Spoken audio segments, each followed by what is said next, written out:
So நம்ம part பில second ப்ரோக்ராமும் first ப்ரோக்ராமே மாதிரி தான், எந்த சேஞ்சஸுமே கிடையாது.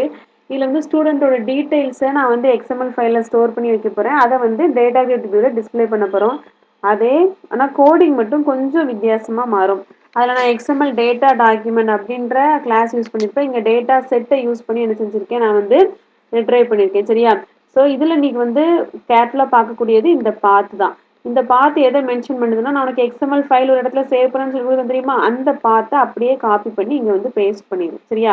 ஸோ பார்த்தோன்னா தெரியும், இங்கே அட் சிம்பிள் முன்னாடி போட்டுக்கும், அதுக்கப்புறம் டபுள் குவாட்ஸுக்குள்ள அந்த ஃபைல் பாத்தை வந்து காப்பி பண்ணி பேஸ்ட் பண்ணிடு.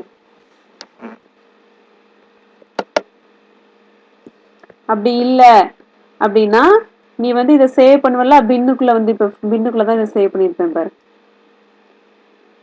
ஸோ வெளியில் இந்த மேலே பார்த்தோன்னா தெரியும் உனக்கு. இந்த இருக்க XML2 அப்படின்றது என்னோட ப்ராஜெக்ட் நேம். அதுக்குள்ளே பின்னுக்குள்ளே டீபக்குள்ளே தான் நான் சேவ் பண்ணி வச்சுருக்கேன்.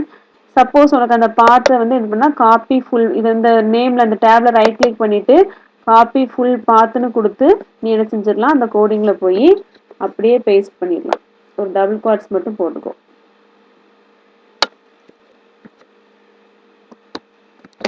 அப்படியே உனக்கு வந்துடும். புரியுதா?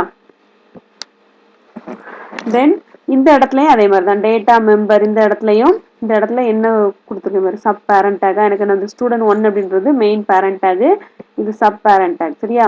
ஸோ இதை தான் நான் என்ன செஞ்சுருக்கேன், இந்த டேட்டா மெம்பர் அப்படின்ற இடத்துல கொடுத்துருக்கேன்.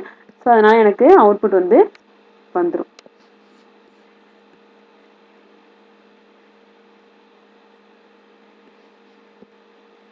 வந்துருச்சு பற்றியா? நான் வந்து XML டாக்குமெண்ட்டில் போட்டிருக்கிறது இங்கே வந்துருச்சா? ஸோ அவ்வளோதான்.